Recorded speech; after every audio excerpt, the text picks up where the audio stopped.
Hello, hello, good morning, no? Aga pa ta diri sa bulak, syempre, mag-enjoy kita sa aton palibot, ang mga chirping of birds sa panglimpyo ginagmay, ang mga likabok, iwas-was kag limpyuhan, ana, no? Aga pa ta.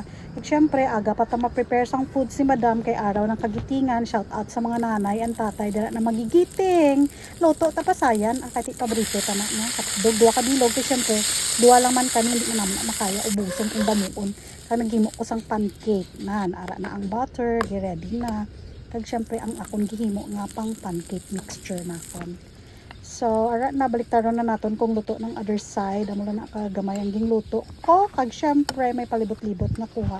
Nag-prepare na ko dira sa amon nga pamahaw nga duwa holiday subong may time magchika-chika amo na akong pancake rice kag ang sudan amon duwa. So nauna na ko diri nga side sang kalibutan kaon. Kaya syempre, ang isa na da ka madam nga tiyanak, hindi man nagyapon siya magpa-picture o magpa-kuha video. Ako na lang ang solo. Mauntan nyo, dali na. Hulog pa. Namin.